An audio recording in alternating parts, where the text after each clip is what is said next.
Welcome, ladies and gents. Chris Andre here. You can find me at BetBoxing on Twitter, or of course, you can subscribe to the channel. I've got some special guests here today. The boys from Ringside Fracas. We'll start at the top and go anti-clockwise and introduce them all. First and foremost, we've got Naeem. Naeem, give us a little wave. There's Naeem there. Naeem, by the way, is still at uni. So for all of you guys who are feeling old, now you're going to feel a lot older. You're going to hate on him even more like I do. Underneath him, we've got Dabo. Not literally underneath him. Give us a little wave there. They get any ideas, you lot. And then next to him, we got Samson. Sams, give a little wave. Okay, so boys, let's talk boxing at the end of the show. By the way, you can find these guys. If you type in Ringside Fracas on YouTube, you will find their show. They'll give you a more thorough introduction at the end of the show. But let's get straight into boxing. Let's talk about the light heavyweight division. Recently, Bob Arum said that he did not want to make Beterbiev against Bivol, and his reasoning was that he believes that Bivol is boring. So I wanted to get your view, guys, on whether you think this is a duck or whether you think it's a genuine opinion from Arum and he's just thinking of business and trying to build up Beterbiev. Should a guy like Beterbiev, should the aim really be to become the undisputed light heavyweight champion? Is it excusable what Arum's saying? Let me know what you think. We'll start off with Sams. Yeah, so in my opinion, I think it's a duck. Like straight up, it's a duck. It's a weird one as well because Beterbiev is, he's scary. Like, let's be honest. Like, he's going out there doing his thing, he's clearing out pretty much everyone in front of him. His last fight, I actually thought it was gonna be a lot closer than it was. I think I was the only person, maybe it was a bit of a PBC affiliate type thing. But I was one of the few people that thought it would be a decent matchup, but when I didn't destroy them. So against Bivol now, who has been a bit inactive and so forth, and against like Richards didn't look that great. I thought it's a good fight. We want to see the fight. A lot of people want to see it and want to see who comes out on top of it. People technically do think Beterbiev will, but it's weird that Bob Arum goes out and says that it's no one wants it because there's public clamor for it. So it's weird. It's a weird duck to me. Naeem, what do you reckon? I get his point. Bivol is a bit boring, especially in his last few fights. He doesn't seem to get out of gear. Like in terms of skills, Bivol probably is number one, just based off pure boxing skills in that division. But in his last few fights, there have been complaints that he could get out of first gear or second gear against these fighters. But you have to make this type of fight. The one thing that we've been complaining about in the last few years about boxing is that the best aren't fighting the best. So Beterbiev and Bivol are number one, number two, whichever way you want to see it. If Beterbiev's number one, if Bivol's number two, whichever one. But they have to fight each other. So is it a duck? Kind of, but it's like Beterbiev, in my opinion, faced a better opponent than Bivol's ever faced in his entire career, and that's Gvozdyk. Gvozdyk was a killer in his day. He put, what was it, Adonis Stevenson in a coma, and Adonis Stevenson's a monster as well. And Gvozdyk's just that type of guy. Like, he's brilliant, and the way Beterbiev beat him and retired him on that night in his prime makes Beterbiev a scary guy.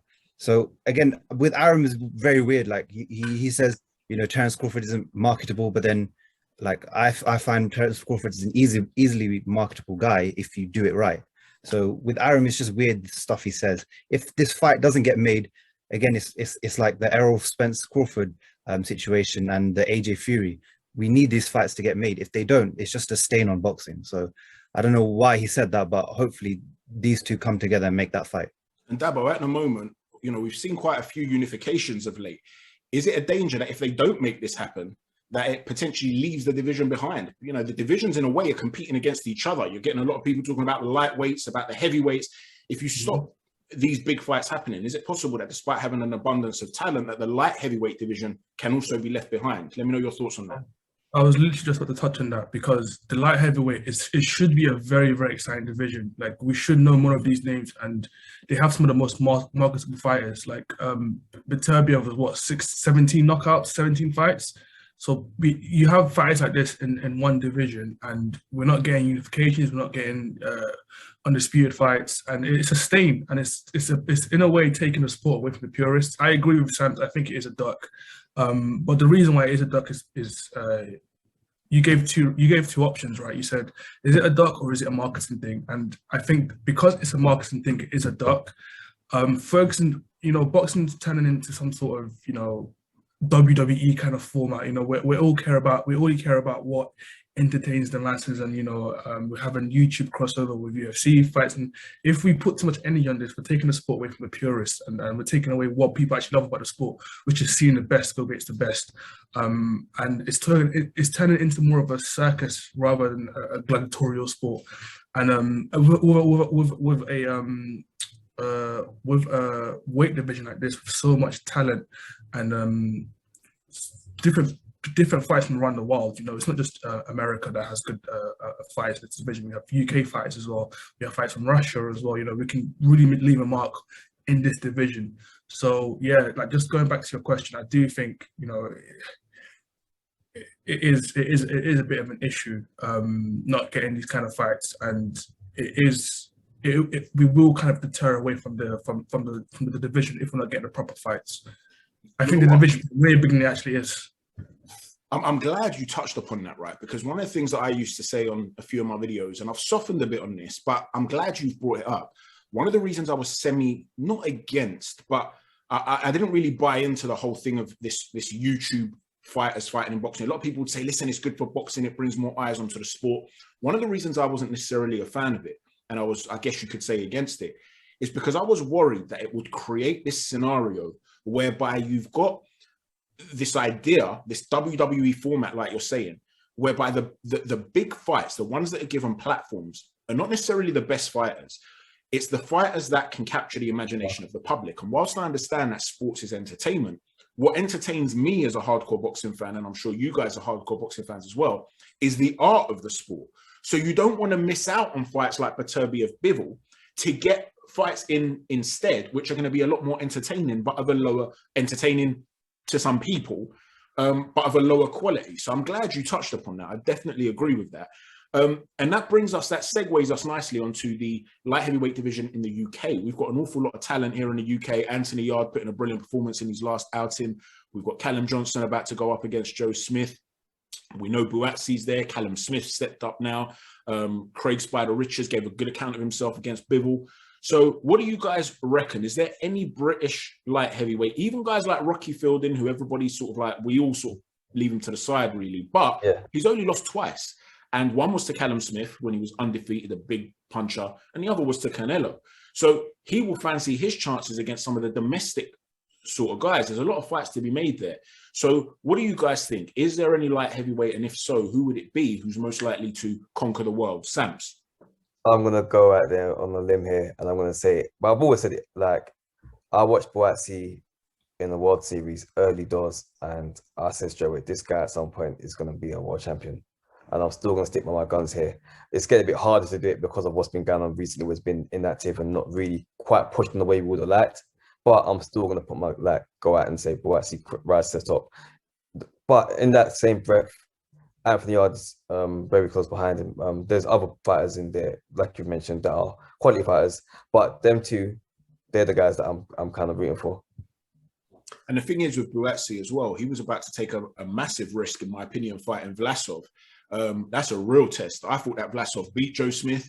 So you're talking, that's the sort of fighter that you don't want to be fighting if it's not for a title. And to me, that suggests that Buatsi's got real belief in his own ability. Okay, it didn't come about, he picked up an injury or whatever, but he was clearly willing to go down that sort of route.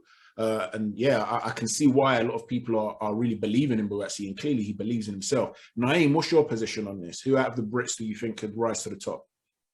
Again, I agree with Samson. Like Buatsi, from the amateurs, he's always been highly rated. Again, his rise hasn't been as quick as we expected, but you watch him in there, he's got power. He's also, his understanding of boxing's brilliant, and the guys he's faced, he's rarely had a bad performance in that. So probably him, and then Yarde, because he's got that WBO route between. So now he's waiting for the winner of Callum Johnson and Joe Smith Jr. I think Joe is going to come through that probably, and I think between Beterbiev, Bivol, and Joe Smith Jr., you'd rather face Joe Smith Jr. That's a guy you have a chance, especially a good chance of knocking out. And he's that workman's puncher. So Yarde's got a good chance of knocking him out. But with Buatsi, the only problem is if he takes the WBA route, he's gonna fight Bivol probably. And Bivol's very tough because in terms of skills, he can easily shut out Buatsi for 12 rounds and win it. He's done it against everyone. He's even done it against Joe Smith Jr. So, and then Beterbiev, we saw Callum Johnson in his prime knock down Beterbiev, but so he can get in a shootout and he starts out slow as well. But the problem with Beterbiev, physically, he's just a phenom, but he's also on the declining age. So again, out of those two, I'd pick one of them. I don't have too much stock in Callum Johnson anymore because I think in terms of age and physicality, he's on decline. But yeah, again, I agree with Samson. You know what? Yeah. Yeah, go on. You know one thing, and I'm gonna say it again as well because I keep doing this. At some point, we've got to put some respect on Richard's name. Like we really do need to, because even though I know obviously he lost and it was the British, best loser type mentality thing, but it was a really good performance and it did kind of put a light on Bivol, looking like he's not as unbeatable as we once believed, which does make me think Buatsi can get to him, but at the same time, Richards is definitely knocking on the door as well. Yeah, he is. I mean, listen, at the end of the day, that performance against Shakan Peters, a lot of people didn't really.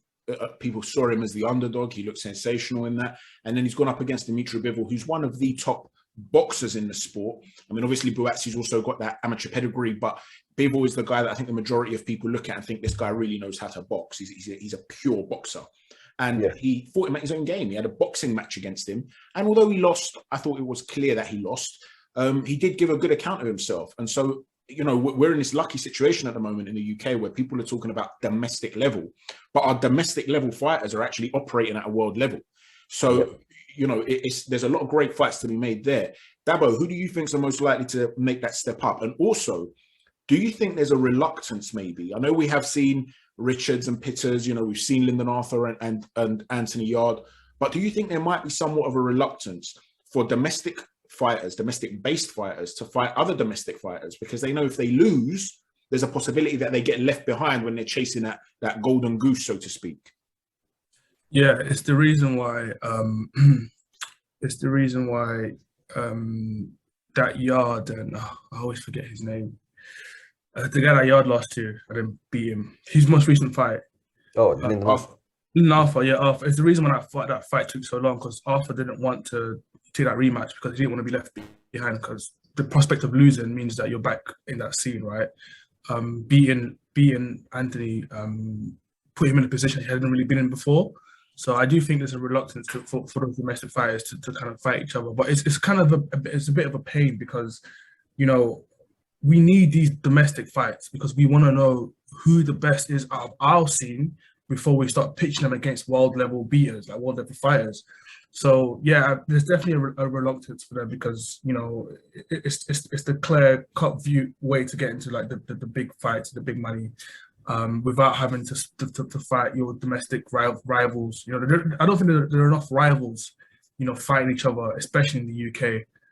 Do you boys think boxing fans are to blame for that though? Because let's look at Lyndon Arthur, right? If you actually break it down, he's 1-1 with Anthony Yarde. Now, I understand Anthony Yarde made it very convincing in the rematch. I'm not suggesting that, we don't know who's the superior of the two. Anthony Yarde, I'd like to think, has established himself now as the superior of the two. But the point I'm making here is that he's 1-1. Nothing dramatic has happened that makes you think this guy's overrated. He's a bum. He's a good fighter. He came up against a guy who's better than him at the moment. And yet, there isn't this clamoring to see him fight again. It's almost like people are accepting of the fact that he's broken ties with Frank Warren. People don't know what's going to happen with him moving forward now. There's no one out there saying, listen, Richards had to step up against Bivol. He lost. Lyndon Arthur's lost. Get that fight going. You're not getting this clamor for it. It seems to be like boxing fans. Sorry? That's a great fight. Yeah, exactly. So are we to blame as well for the fact that when you've got very good fighters, if they have one little slip up, people seem to write them off? Because a lot of people are fans of the fight rather than the actual sport itself. People wanted Yarde to win that fight so badly. They don't actually care about what's best for the sport and seeing that good boxing and good matchups. So a lot of people are just fans of the fighters, and then you only care about how far your favorite fighter can go. I'm guilty of it sometimes as well.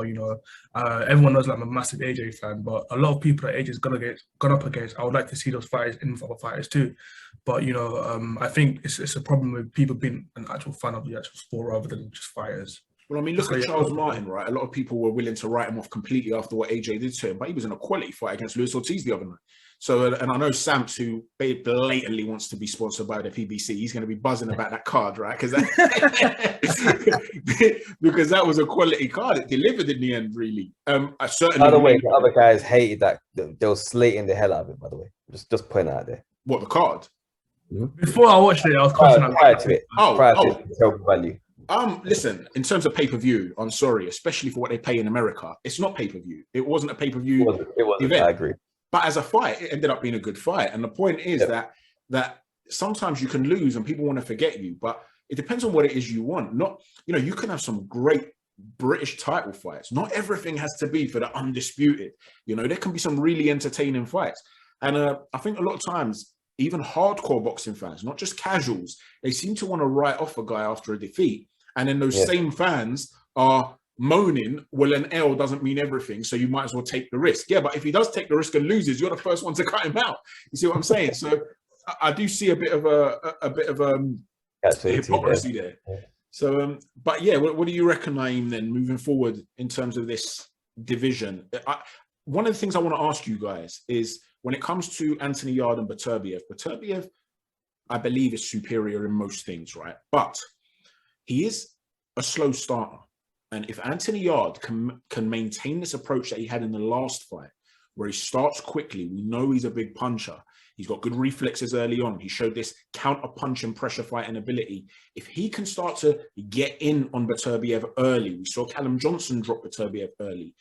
Whatever happens, even if Beterbiev eventually breaks him down and stops him, you're talking about a real humdinger of a fight.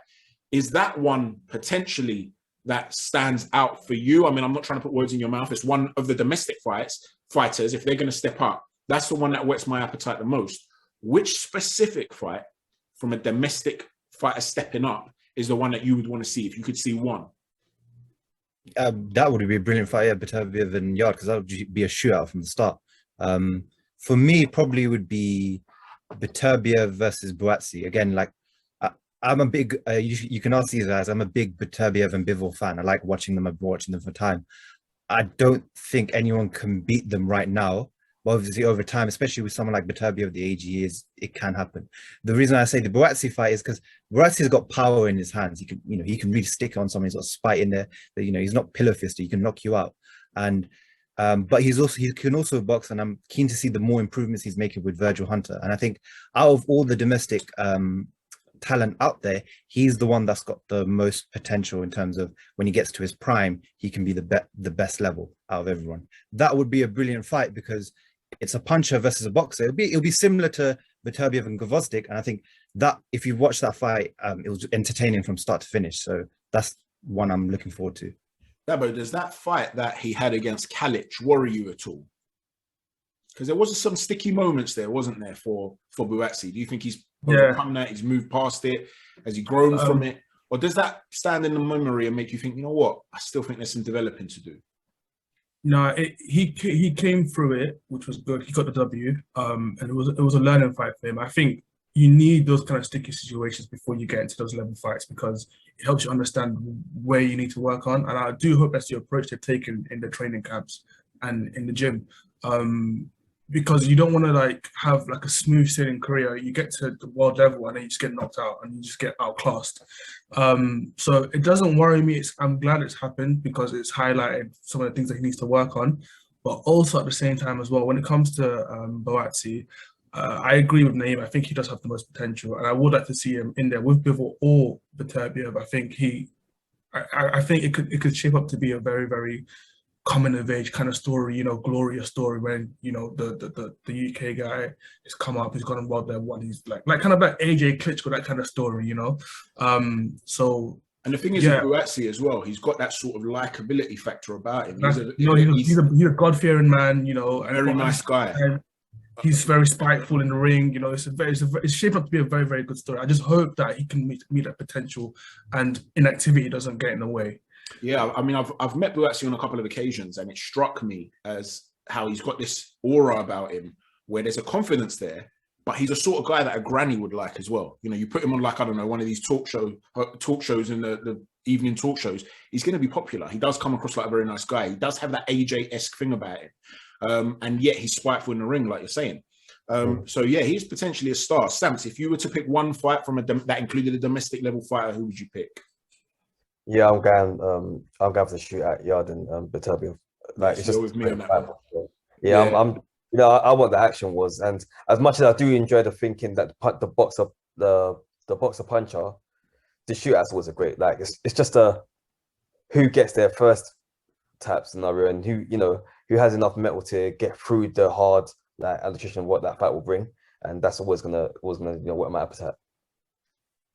Okay, let's move on to the next topic, guys. Let's talk about Francis Ngannou. There's been an awful lot of talk lately on the internet regarding MMA and the potential crossover fights and the question of boxing and MMA. There's been a lot going on. I think Hatman's video recently, a couple of videos really spiced up that conversation. Well, Francis Ngannou has been speaking about the potential of fighting Tyson Fury, Deontay Wilder, Anthony Joshua.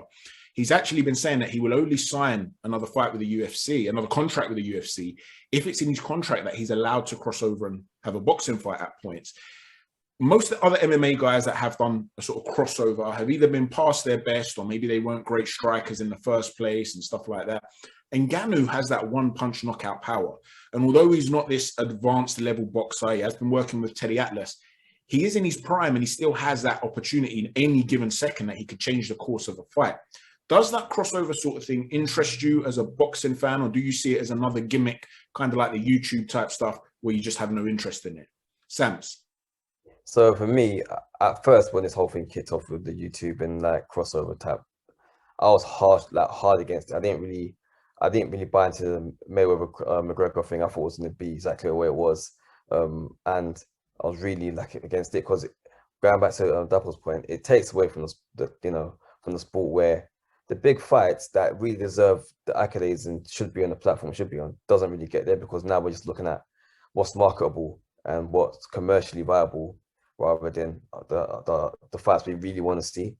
But now, to a degree, I'm not so mad at it. Like I'm gonna go back to where it brings us to sport, and there has been some funny scenarios where, like, even at the Jake Paul Woodley scenario recently, for what it was still entertaining. We've got to give it. Those parts of the build up to it that genuinely had me laughing. I started finding myself tuning into like some of the press conference and stuff, which I didn't expect myself to be doing. So you can't say it's bad. I'm sorry, but that knockout was not funny. That put us 200 years back, man. I'm so sorry. That knockout was oh God. I still replay it in my head, him slumped. Nah, man. That doesn't look good, man. We're looking bad out here. But sorry, go on, Taps. Yeah, but yeah, I can't be mad at it. Do I think he does well against Tyson Fury, Anthony Joshua, or any of those guys? Absolutely not. They slump him. But I'm sorry, I know he's got power in MMA and so forth.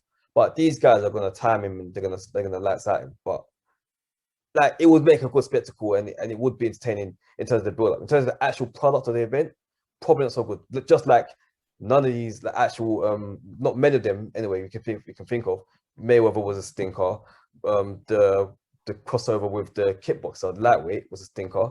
But he was a lot smaller, that guy. Yeah, it was ridiculous. It was a ridiculous event. But Naeem, what do you reckon? Do you reckon that he's got? I mean, he is the hardest.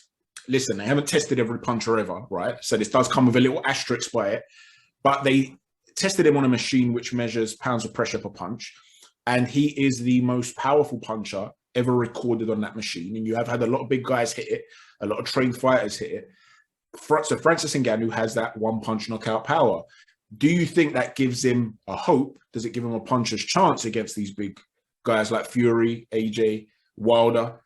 Or is this just another gimmick whereby he's going to get knocked out because he just can't deal with it, as Samson says? I feel like it's sort of like a gimmick. I've never been on the Ngannou train. I mean, like, he's been outboxed even in the UFC when he fought Stipe Miocic. I mean, people forget the guy was touching him up and like punching him up. So and making him miss in that first fight. Yeah. So his power's there. There's no doubt. You know, he's got huge power, but the fundamentals, even for MMA, aren't there. That's what a lot of people are saying. Now he's got a bit better. You can see that in some of his fights, but still, he's wild. And yeah, like you said, it's just a puncher's chance. But it's not like, I'm not going into it thinking, oh, what if he wins? It's more just like they're gonna beat the crap out of him, and that's it. But to be fair, like, yeah, go on. To be fair though, Miocic, and I'm not comparing him to AJ Wilder or Fury, right? But he is a 3-time Golden Gloves champion, so he did have a background in boxing, and he's smaller than they are, so he's a lot more mobile, and he was making Ngannou miss. If Ngannou's connecting, maybe with a bigger guy who's a bit easier to hit, Do you think he can change the course of the fight? Depends if the power's the same, because obviously 4-ounce gloves and then 10-ounce gloves. There's the difference in that, and also Stipe is not great with his head movement. These lot will have head movement in there. Fury's going to move his head. AJ's going to move his head. Wilder doesn't do it too often, but he will move his head and make him miss a bit. But it's a spectacle fight. As long as it doesn't get away in the way of the big fights. Like if we still get Fury AJ, if we get AJ Wilder, as long as it doesn't get in the way of that, I'm not against it. But I'd rather see, like, I don't want to go back on AJ's career or Wilder's career or Fury's career. They fought Ngannou before they fought the other guy. Like, they should fight the other top guys before taking this type of fight, this spectacle fight. Dabo, what happens if he's up next instead of Dillian White for Tyson Fury? Are you going to be angry? Are you going to be pissed? Listen, that ringside account might get banned on Twitter. So can't do that, and they can't do it. But the thing is, I like Ngannou, and I really dislike what Dana White is doing in those UFC fights. I think these guys are putting their lives on the line, you know, to feed their families. They're not getting paid enough. So I want to see him get paid. I want to see him make as much money as possible. I want to see all of them make as much money as possible. But at the same time, you have to think about the credibility of the sport. You know, we can't have. I think it's an entertainment event. It's a spectacle. Like Naeem said, I wouldn't be going into that fight thinking, "Oh, what if Ngannou actually lands that?" I think the chances of him landing that one punch is so low, so low. You know, the difference between the squared circle and the octagon is huge. And there's so many variables to it, and you're going into their back garden. You know, you're going into what they're used to. They train in the ring. You know, they've had multiple fights in those gloves, and especially like fighting someone like Fury. I just feel like Fury would just embarrass him. So it's just like a one-off kind of thing. But would I be mad at it? Not if we get off all the fights that we need to get first. Not funny, yeah. It's literally, you know, you said with the variables. That's all I keep thinking. Yeah. As much as Ngannou is a big puncher and so forth, yeah. Has he had to face someone fainting in his face and like literally putting a jab at his face? That and not having to, and literally having the fear of this guy could ice me with the one bang as well. Like, I just don't see how he deals with that. I'm not saying obviously he trains and so forth, but these are world-class operators that literally will turn your lights off in an instance if they get the opportunity to do so. That in itself can make a man gun shy. We've seen, you know what, you've both brought up points that help me actually segue onto the next bit. So you lot are helping me do my job here. But one of the reasons that UFC or MMA fighters, actually, no, I shouldn't say that MMA fighters, kickboxers, for instance, don't always translate in the same way in boxing, is because there are certain things that you can be exposed to in a boxing ring that you wouldn't, say, in a cage or in a kickboxing ring. So, for instance, you will often see that kickboxers or strikers in MMA are very much in and out, and they're great with their distance control, but you don't recently see them slip shots or come under shots. And one of the reasons for that is because of the ability to kick. So if you want to come under a shot and slip to come to counter, somebody can throw a throwaway jab. As you come under it, they come up with a side kicking. So one of the problems that they have is that they can move on to a shot. So the things you can get away with, say, in boxing, you won't get away with in kickboxing, and vice versa. There are certain things kickboxers can get away with in a kickboxing. For instance, a sustained body attack is not something you really get in MMA or in kickboxing because you'll get clinched, you'll get grabbed. So they're not used to that. And when they then step over, they can be exposed in that regard. So there are massive differences. It's not, you know, there are big differences. But a number of years ago, Anthony Joshua said, about 2-3 years ago, he would have been happy to have a crossover fight in an octagon, in a cage, wearing MMA mitts, but with no grappling allowed, only striking. He was for fists, he was for elbows, he was for knees and legs, but no grappling. Now, what would be your position on that? Would that capture the imagination? If you had Francis Ngannou fighting Tyson Fury, AJ Wilder in a striking fight with the little mitts on, does that give Ngannou the advantage or the boxers the advantage? And would it be something you'd be interested in seeing? That's a very good question. That's a very, very good question. Taking the grappling away makes it. We'll promote it here, man. We'll promote it here.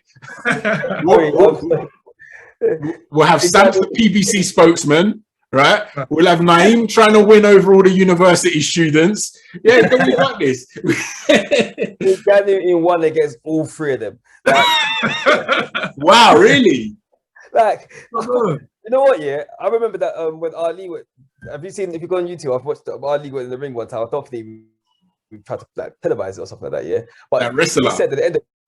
they kicked the hell out of his shins, like proper messed up. He couldn't even walk at the end of it. Like his legs all swelled up and that. It's an easy night's work for them. Like as much as they can strike, the fear of them getting kicked as well now, like just landing anywhere in their ribs, like shins, they're gonna be gun shy. I'll tell you what, yeah, there's a video of AJ practicing like kicks in like Dubai or Italy or something on holiday, and yeah, Ngannou won. Long. The thing is though, how long will Ngannou have before he starts getting clocked with these big shots? He's going to be to evade, and bear in mind they're taller than him, a longer reach. Yeah, the grappling is what gives him the problem. If he had his grappling, I think he'll be fine. Because he can't. He's a striker though. He's not a grappler. And that as well. So it's interesting. Closer. I think it's closer in the octagon than in the boxing ring. Yeah, you want to watch it, innit? Naeem, what do you reckon? You're going to promote it at uni? But maybe. I mean, I've sparred in both boxing and kickboxing. The thing about kickboxing is when you kick, you have much longer range with your legs. Your legs are longer, and when it lands on your thighs, it hurts. Especially if you've never been conditioned to take it or you're not used to it, it hurts. And then when you lose that movement, you become stiffer. You start switching stances. You'll not be able to jump in and out with your punches. Like it's different between boxing and kickboxing. So for both transitions, it's like they're both out. They'll both be out their depths. So it is very different. I actually, as a kid, that's the first ever martial art I did was karate when I was a really little kid, and then it was actually kickboxing. And the gym was a shared gym with boxing, and so I only started doing boxing way after that. So I saw the transition as well, that it was just so different. It's just very, very different. Guys, we've got 1 minute to go before the Zoom meeting shuts off. So I appreciate you guys. You just want to give a quick shout out to your channel and where people can follow you and subscribe to your channel and stuff like that. Yeah, you can find us at on YouTube, Touchline Fracas. We upload there on the Global Touchline team. And on Twitter as well, you can find out at Ringside_Fracas on Twitter. We have an Instagram as well, Ringside Fracas as well. So yeah, you can find us on those major platforms. We also upload on Spotify and all streaming services, our podcast and things like that. We actually have an episode with yourself on there, Chris, as well. So yeah, you guys can find out. You guys have interviewed the likes of Anthony Yarde in the past, O'Hara Davis as well, so people can check those out too. Thanks a lot for joining us, gentlemen. Take care, everybody. Thanks for tuning in, and God bless. Thanks for having us.